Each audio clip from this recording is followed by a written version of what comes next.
11ാം നൂറ്റാണ്ട് മുതലുള്ള ചരിത്രരേഖകൾ സംരക്ഷിച്ച് പ്രദർശിപ്പിക്കുന്ന രാജ്യത്തെ ആദ്യ താളിയോല രേഖാ മ്യൂസിയം. ഈ ബിൽഡിംഗ് എന്ന് പറയുന്നത് ഇത് 380-400 വർഷത്തോളം പഴക്കമുള്ളൊരു കെട്ടിടമാണ്. ആദ്യം ഇത് നായർ പടയാളികളുടെ ബാരക്കായിരുന്നു. പിന്നീട് ഇത് തിരുവിതാംകൂറിൻ്റെ ജയിലായിട്ട് മാറുകയാണ് ഉണ്ടായത്. 1887 വരെ ഇത് തിരുവിതാംകൂറിൻ്റെ ജയിലാണ്. പിന്നീട് ജയിൽ ഷിഫ്റ്റ് ചെയ്യപ്പെടുകയാണ് ഉണ്ടായത്. ജയിൽ ഇവിടുന്ന് ഷിഫ്റ്റ് ചെയ്യപ്പെട്ടതിന് ശേഷം തിരുവിതാംകൂറിൻ്റെ രേഖാലയമായ സെൻട്രൽ വെർണാക്കുലർ റെക്കോർഡ്സ് എന്നൊരു സ്ഥാപനമുണ്ട്. അതായത് ഇന്നത്തെ സെക്രട്ടേറിയറ്റ്, ഹജൂർ കച്ചേരി എന്ന് പറയും. ആ ഹജൂർ കച്ചേരിയിലായിരുന്നു. അതെ, ആ സെക്രട്ടേറിയറ്റിൽ ദിവാന്റെ ആസ്ഥാനമാണല്ലോ. അപ്പോൾ അവിടെയായിരുന്നു രേഖകൾ സൂക്ഷിച്ചിരുന്നത്. ആ രേഖകൾ ഇങ്ങോട്ട് ഷിഫ്റ്റ് ചെയ്യപ്പെടുകയാണ് ഉണ്ടായത്.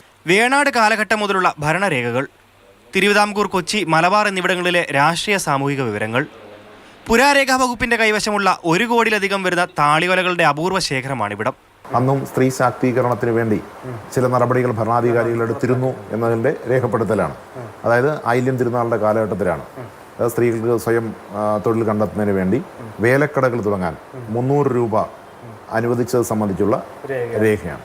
താളിയോലകളിൽ അധികവും ഭരണപരമായ രേഖകളാണുള്ളത്. ഇന്ത്യയിൽ ഇന്ന് ഉള്ളതിൽ വെച്ച് ഏറ്റവും കൂടുതൽ രേഖകളുള്ള രേഖാ സമുച്ചയം എന്ന് പറയുന്നത് മതിലകം രേഖകളാണ്. അത് പത്മനാഭസ്വാമി ക്ഷേത്രത്തിൽ സൂക്ഷിച്ചിരുന്ന രേഖകളാണ് മതിലകം രേഖകൾ.